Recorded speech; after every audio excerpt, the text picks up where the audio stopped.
बाबा नीम करोली एक चमत्कारिक बाबा थे। उनके भक्त उन्हें हनुमान जी का अवतार मानते हैं।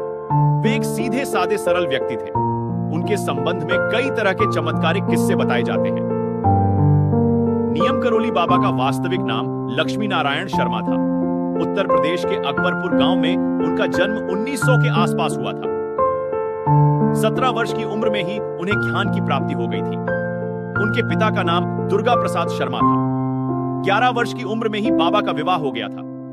1968 में बाबा ने अपने घर को त्याग दिया और पूरे उत्तर भारत में साधुओं की भांति विचरण करने लगे थे। उस दौरान लक्ष्मणदास, हांडी वाले बाबा और तिकोनिया वाले बाबा सहित वे कई नामों से जाने जाते थे। गुजरात के ववानिया मोरबी में तपस्या की तो वहां उन्हें तलैया बाबा के नाम से पुकारते लगे थे। एक बार बाबा फर्स्ट क्लास कंपार्टमेंट में सफर कर रहे थे।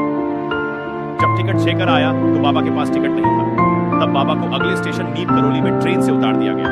बाबा थोड़ी दूर पर ही अपना चिपटा धरती में काट कर बैठ गए। ऑफिशियल्स ने ट्रेन को चलाने का ऑर्डर दिया और गार्ड ने ट्रेन को हरी झंडी दिखाई, परंतु ट्रेन 1 इंच भी अपनी जगह से नहीं हिली। बहुत प्रयास करने के बाद भी जब ट्रेन नहीं चली तो लोकल मजिस्ट्रेट जो बाबा को जानता था, उसने ऑफिशियल्स को बाबा से माफी मांगने और उन्हें सम्मानपूर्वक अंदर लाने को। ट्रेन में सवार अन्य लोगों ने भी मजिस्ट्रेट का समर्थन किया। ऑफिशियल्स ने बाबा से माफी मांगी और उन्हें ससम्मान ट्रेन में बैठाया। बाबा के ट्रेन में बैठते ही ट्रेन चल पड़ी। तभी से बाबा का नाम नीम करोली पड़ गया।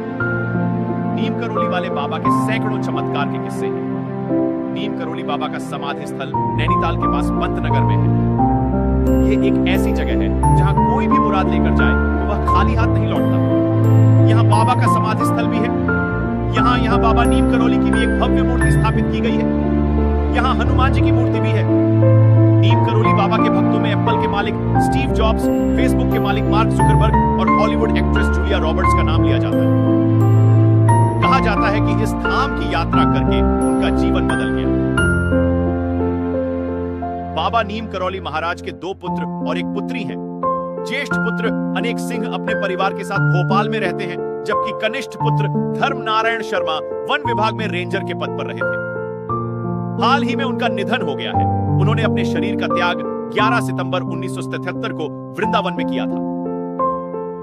बताया जाता है कि बाबा के आश्रम में सबसे ज्यादा अमेरिकी ही आते हैं। आश्रम पहाड़ी इलाके में देवदार के पेड़ों के बीच स्थित है।